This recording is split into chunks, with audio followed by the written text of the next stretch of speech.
আসসালামু আলাইকুম এভরিওয়ান, তোমরা সবাই কেমন আছো? আশা করছি সবাই ভালো আছো। আজকে সকালে আমি ফ্রেশ হয়ে রান্নাঘরে চলে আসছি রান্না করব বলে। সব সময় আমার আম্মুই রান্না করে, তবে আজকে মনে করলাম যে আমি একটু নিজে রান্না করি। নাস্তায় আজকে কি ছিল তা তোমরা আজকে দেখতে পারবা। প্রথমে আমি এখানে আটা গুলিয়ে নিয়েছি। রুটি বানানোর জন্য এখানে আমি আটার একটা সফট ডো তৈরি করে নিয়েছি। রুটি বানানোটা একটু ঝামেলার হইলেও আজকে আমি রুটি বানাবো, কারণ অনেক দিন পর আজকে আমি রুটি করছি। রুটি গোল করে বেলা শেষ, আমি এখন এখানে সবগুলো রুটি বানিয়ে ফেলবো।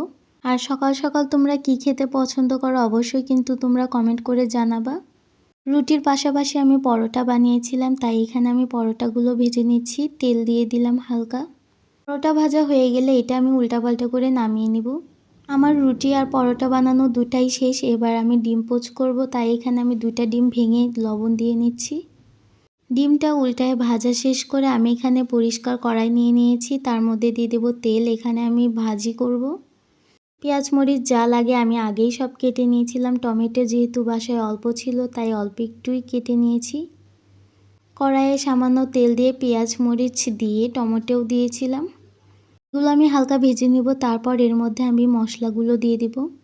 আলুগুলো আমি কত কুচি কুচি করে কেটে নিয়েছি, অনেক আগে আমি বেশ কেটে নিয়েছিলাম।